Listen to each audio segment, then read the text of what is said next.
बाबानंद ने निर्जला व्रत रखा एकादशी का। उत्तम एकादशी तो वही है।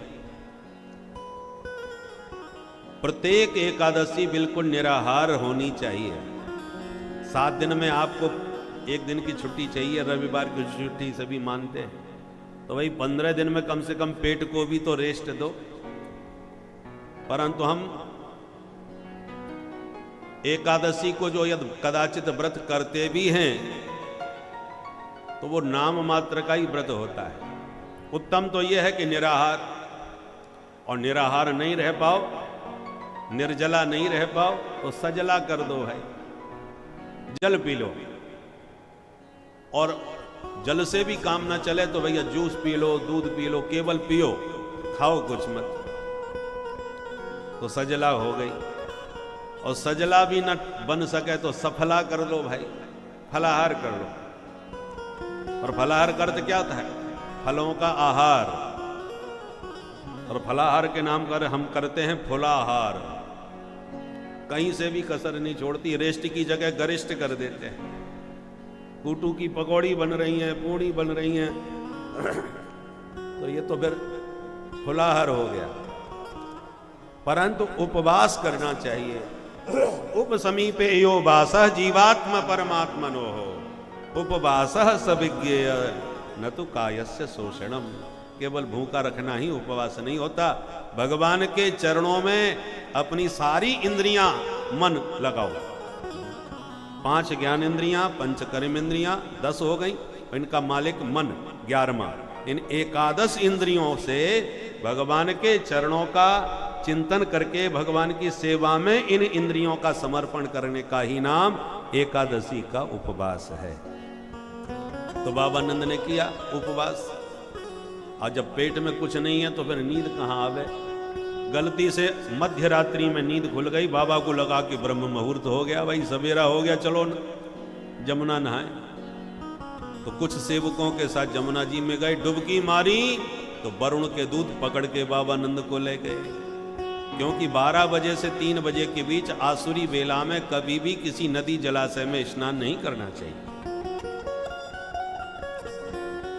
ग्वाला बेचारे जो संग में गए थे वो घबरा गए, दौड़े दौड़े आए, कन्हैया भैया तेरे बाबा डूब गए जमुना जी में।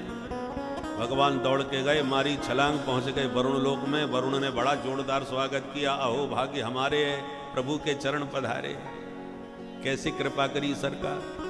भगवान बोले, श्रीमान जी हमारी आप पूजा कर रहे हैं और हमारे पूज्य पिताजी को घर में बांध के पटक रखा है, ये कौन सा तरीका है? अरे भगवान ये आपके पिताजी हैं? बोले जी हाँ। बोले सरकार बहुत बड़ी गलती हो गई, हमको पता नहीं था। हमारे इन मूर्ख सेवकों ने जो अपराध किया है, इन सब की तरफ से मैं आपसे क्षमा मांगता हूं। अजानता माम केन मूढ़े ना कार्य वेदना, आनी तोयम तब पिता तद भवान संतुमर्हति।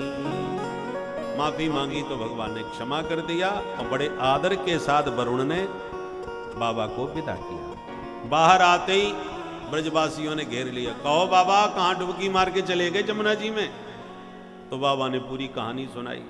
भैया हम तो अच्छे भले नहावे को आए, और जैसी हमने डुबकी मारी सो 4 दबंग जबरदस्ती दबोच के ले गए, हमें भीतर बांध के पटक दिए। हम रोते चिल्लाते रहे, काउने ना सुनी हमारी। और थोड़ी देर में ही मेरो कन्हैया पहुंच गयो, और मेरे लाला को देखते ही सबरे आके पामन में गिर गए। बहुत ऊंचे सिंहासन पर बैठाया हो, कन्हैया की बड़ी पूजा करी। मैं तो देख देख के बाबर हो गया कि मेरे लाला की कौन सी रिश्तेदारी निकल पड़ी। ये बात अब तक मेरे पल्ले ना पड़ी। अब ब्रजवासियों के कान खड़े हो गए, भैया कोई कछु कहो, अब हम मान गए कन्हैया निश्चित भगवान ही है।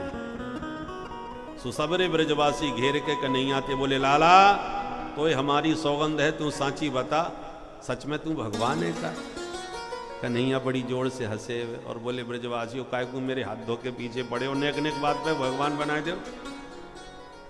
ब्रजवासी बोले, देख तू भगवान होए तो चुप ही हमें बता दे, हम काऊ से ना कहेंगे, और हम ते झूठ मत बोलियो। कन्हैया बोले, अच्छा एक बात बताओ ब्रजवासियों, यदि मैं भगवान भयो तो जान के तुम क्या करोगे? ब्रजवासी बोले, हमें क्या करना है, तू भगवान हो प्रेम ते बनो रहे। हमारी तो बस एक छोटी सी इच्छा मन में है। कहा बोले तू यद बैकुंठ बारो भगवान है तो तेरो बैकुंठ कैसो है, काउदना ने हमें दिखाए दे, घुमा दे भाई, और हमें तो ते कचूना चाहिए। भगवान बोले तो सुनो ब्रजवासियों, हम भगवान हो चाहे ना हो या झगड़े में तो तुम पड़ो मत, तुम्हें बैकुंठ देखने की इच्छा है रही है तो ज्यादा ना कहोगे वही जना दिखा देंगे। ब्रजवासी बोले लाला तो हमें तो तू आज ही दिखाई दे। अच्छा तो आओ मेरे संग में दिखाई दूं। कार्तिक पूर्णिमा का दिन था, भगवान सारे ब्रजवासियों को लेकर के ब्रह्म कुंड पर पहुंचे और कुंड को दिखाए के बोले ब्रजवासियों जो भी बैकुंठ जावो चाहे वो या कुंड में कूद जाए, सीधो बैकुंठ पहुंच जाएगा। अब ब्रजवासी एक दूसरे को मुंह देखने लगे, कौन से बैकुंठ में भेजे को भाई, देख कन्हैया हम तो पे बहुत विश्वास करें, तू कहेगा तो हम सच में कूद भी पड़ेंगे। भगवान बोले तो कह तो रहे हम कूद जाओ। तो लाला ये और बता दे कूद के हम सच में बैकुंठ पहुंच जाएंगे? बोले पक्की गारंटी हमारी। अच्छा तो ये और बता दे पहुंच के वापस भी आएंगे कि वहीं बस जाएंगे? भगवान बोले चिंता काय क्यों करो भैया, मैं तुम्हें संग में लेके चलूंगा, वापस भी लाऊंगा। अरे लाला जब तू संग में है तो फिर हमें काय बात को डर। और धमाधम सबरे कूद पड़े महाराज और डुबकी मारी कुंड में, निकल पड़े बैकुंठ में। बोल बैकुंठनाथ भगवान की जय। ते तु ब्रह्म हृदम नीता मगना कृष्णेन चोद्धृता दद्रसुर ब्रह्मणो लोकम यत्रा क्रूरोध्यगात्पुरा।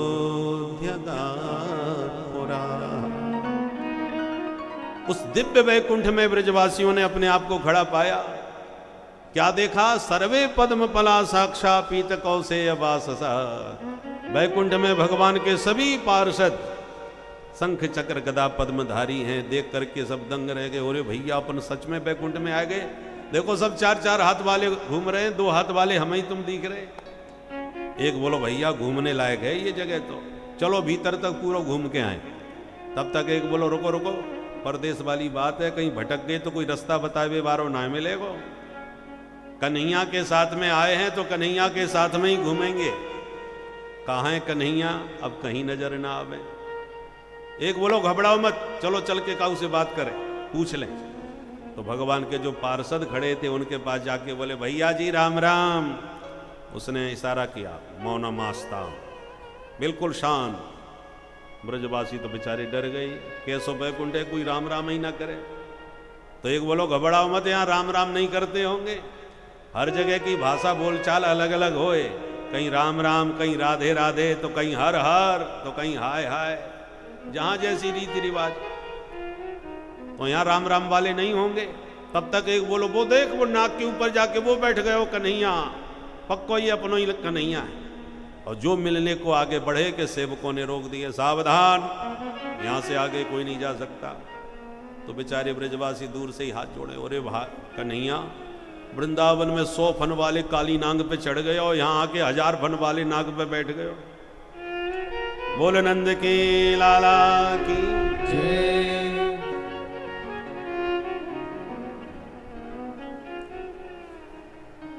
एक ब्रजवासी बोलो भाई कन्हैया को तो अभ्यास है, 100 फन वाले पे बैठ जाएगा, 1000 फन वाले के ऊपर चढ़ जाएगा। पर इतने में क्या देखा?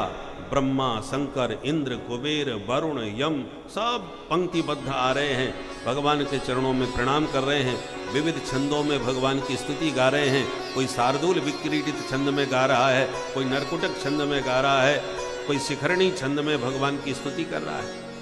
ब्रजवासी बोले देख देख, अभी तक 4 हाथ वाले दिख रहे थे, अब 4-4, 5-5 मोह वाले भी आए गए। आश्चर्यचकित होकर के भगवान का वह ऐश्वर्य ब्रजवासी देख रहे।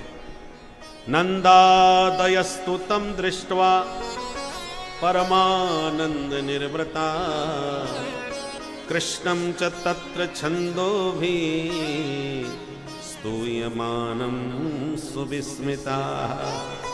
विविध छंदों में भगवान की स्तुति करते हुए देवताओं को जब देखा तो सुविस्मिता, सबके सब अत्यधिक आश्चर्य में पड़ गए।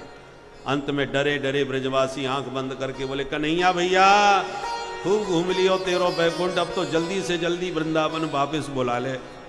बस इतना कहते ही जिस कुंड में डुबकी मारी उसी कुंड से उछल के ब्रजवासी बाहर निकले। बाहर निकलते ही देखा कन्हैया हाथ में बंसी लिए किनारे पर मंद मंद मुस्कुरा रहे हैं।